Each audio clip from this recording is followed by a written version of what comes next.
So for testing and performance of an engine, this is a schematic diagram of a dynamometer. The engine is not shown here, the flywheel of the engine is shown, and at the center there is a facility we can measure the RPM of the engine with the help of a RPM meter.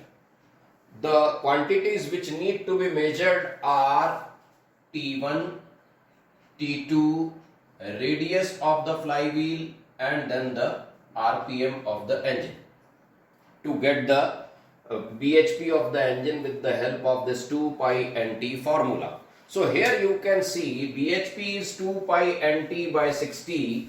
Rest of the things are same. Torque is this, so bhp will be 2 pi n T1 minus T2 into D by 2 or D plus T by 2 as the case may be. So rest of the things are constant. The diameter of the flywheel is constant, and RPM, it is for diesel engine, constant. It is performed for this test is performed for constant speed diesel engine.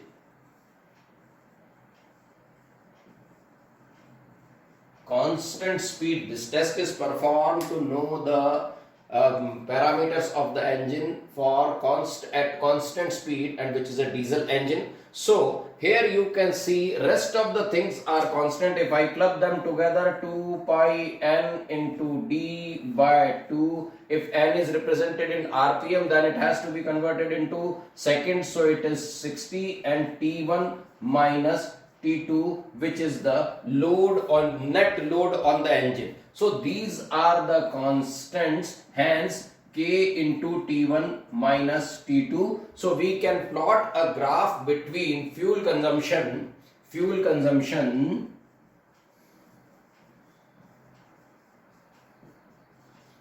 and load. So the next parameter which needs to be measured is fuel consumption.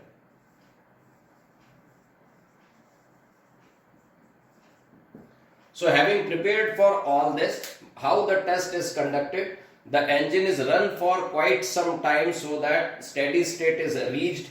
Then with the help of a burette etc. or any other measuring device, fuel consumption for a particular time is measured. Say m gram fuel is measured for t second, then the fuel consumption, that is rate of fuel consumption, will be m by t.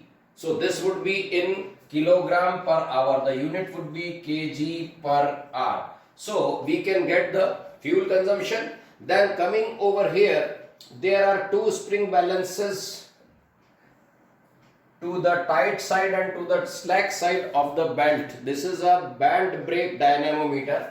This is a band brake dynamometer. If the thickness is to be considered, then the formula used will be D plus T by 2. If thickness of the belt is not considered for torque measurement, it would only be T1 minus T2 into D by 2. You have to take care of this.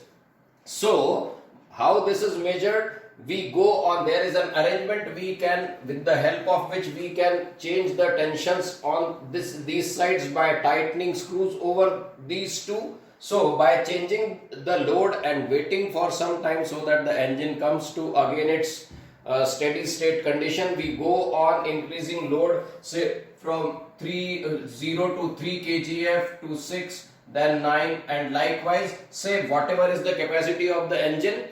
The speciality of the diesel engine is it can give 10% more power than the rated power. So we have to always test the engine for 10% more than the rated power.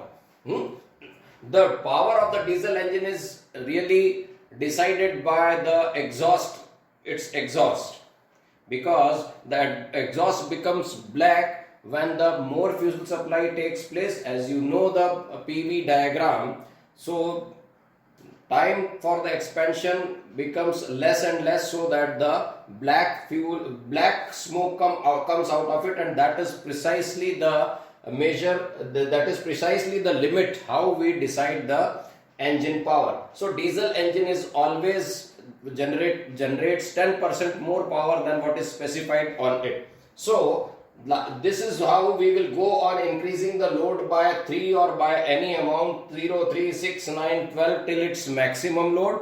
And then in the steps again, during while reducing the load from 16 to 13 etc etc, coming back, we again measure the power. But mind it, in every interval we allows the engine to run for some time, so that its parameters come to the steady state. So we will get so many readings at BHP at 3 load. This is the formula. So we are measuring T1 minus T2. We will measure T1 minus T2 for so many readings. So the BHP at different loads we will be having. So, and then a curve can be plotted. After getting these readings, a curve can be plotted.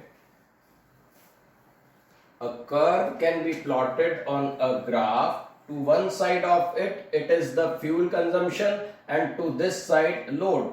As I have said, it can be BHP or it can be, you can measure the BHP, you can calculate the BHP and put it to this side. Otherwise, load will serve, because a constant K can be included in that, and thus you will get a curve like this, where at 0 load still there will be some fuel consumption. At 0 load some fuel consumption will be there to run the engine accessories when no power output is taken from the engine. So you will get this curve. This is called Whelan's line.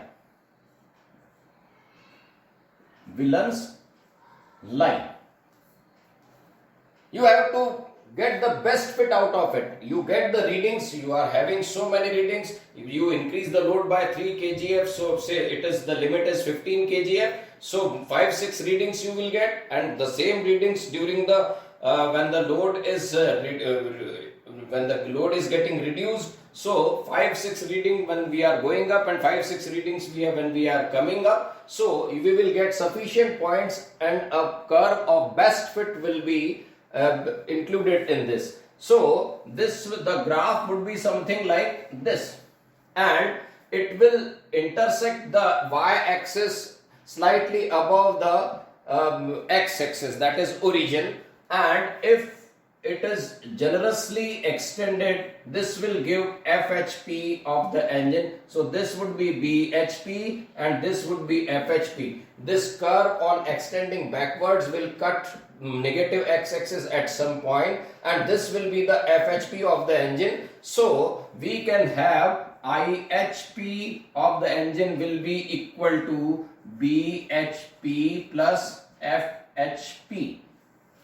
So this fuel consumption versus load graph will give us FHP. Then we can plot any curve that is for thermal efficiency versus load, thermal efficiency versus load, or mechanical efficiency versus load, mechanical efficiency versus load.